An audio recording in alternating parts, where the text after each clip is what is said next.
Okay, let's jump right into this explainer and deconstruct exactly how Spain captured their second World Cup star in a dramatic, incredibly tense final against Argentina. We're going to break down the tactics, the wild moments, and what this all means for the future of the sport. Before we get into all the off-pitch circus surrounding this match, we really have to look at the central mystery of what happened on the pitch. Think about this for a second. How on earth does a team survive a 20-2 shot barrage in a World Cup final? On paper, that sounds like a complete and utter blowout, right? But the reality was a nail-biter that dragged deep into extra time. So, let's look at part 1, a clash of styles. The setup. To really understand how this unfolded, you have to realize these two managers actually share roots in the exact same Spanish coaching system. You've got Spain's 65-year-old manager Luis de la Fuente, the mentor, going head-to-head with Argentina's Lionel Scaloni, the student. De la Fuente literally mentored Scaloni during his UEFA Pro coaching licensing. It's this deep intellectual connection shaping two entirely different football philosophies playing out on the biggest stage imaginable. What's absolutely fascinating here is that the FIFA analysts essentially called it. They prophesied the exact tactical blueprint before a single ball was even kicked. The technical study group, which includes legends like Gilberto Silva and Tobin Heath, explicitly noted that Spain would rely on an intense counterpress, while Argentina would willingly drop into a low block. And why? To take the defensive load completely off Lionel Messi. It was a guaranteed recipe for a tactical stalemate. That brings us to part 2, statistical domination, the stalemate. Look at how that pre-match prediction actually manifested. Over the first 90 minutes, Spain orchestrated a sheer, suffocating masterclass. They held 66% possession, literally keeping Argentina penned back in their own half. Spain fired off 15 shots. Argentina managed exactly zero. Zero shots in a World Cup final regulation time. Spain had 23 penalty area touches to Argentina's 2 and racked up 1.11 expected goals while Argentina sat perfectly flat at 0. Basically, Spain did absolutely everything except put the ball in the net. So you're probably wondering, if Spain had all the ball and all the pressure, why didn't they score during regulation? Well, it came down to highly ineffective final delivery. A massive 91% of Spain's crosses in the final third were inaccurate. They completed just 2 out of 23 crosses. They could easily dance their way to the edge of the danger zone, but they simply couldn't find that final killer pass. Moving on to part 3, the Argentine wall, the hero. 11. That is the magic number. It's the new World Cup final record for saves in a single match, set by Argentina's goalkeeper, Emiliano Martinez. He was, without a doubt, an absolute force of nature. Martinez basically acted as a one-man wall, absorbing Spain's unrelenting pressure.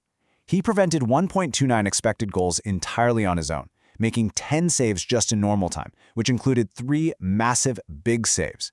He completely commanded his box through 9 Spanish corners and walked away with a ridiculous 9.3 SofaScore rating for regulation time. Let's be real, without him, this game doesn't even sniff extra time. Argentina built their entire survival strategy around this resistance. They willingly sacrificed possession, parked the bus, and relied on a highly disciplined defensive shape that won an impressive 71% of their tackles. All the while, they purposely kept a 39-year-old Lionel Messi completely disconnected from any defensive duties. They were essentially giving him a rest while in the low block, trying to conserve every single ounce of his energy for a potential smash-and-grab counterattack. Now for part 4, the breaking point. The climax. We all know every wall has a breaking point, and deep into stoppage time, the tension finally snapped. At 90+3 minutes, Enzo Fernandez gets his second yellow card and is sent off. Suddenly, down to 10 men for extra time, Argentina could no longer plug those gaps. This fatal crack in the armor led directly to Ferran Torres scoring the opening goal in the 106th minute, which, incredibly, was well before Argentina could even register a single shot. That first shot finally came in the 115th minute. Piercing that 10-man Argentine defense took 3 very precise steps. First, Pedro Porro delivers a testing looping cross to the back post. Second, Nico Williams shows incredible spatial awareness to brilliantly keep the ball in play when it looked like it was heading out. And third, Ferran Torres capitalizes on the layoff, blasting a header past Martinez from just outside the 6-yard box. The dam had finally broken. Finally, part 5, the global spectacle, the circus, and the legacy. We have to talk about what happened off the pitch, because FIFA decided to dial the entertainment up to Super Bowl levels, and things got wonderfully bizarre.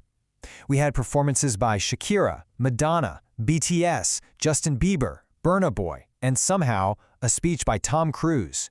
This circus stretched the halftime break to a massive 27 minutes and 20 seconds. The normal limit is 15 minutes.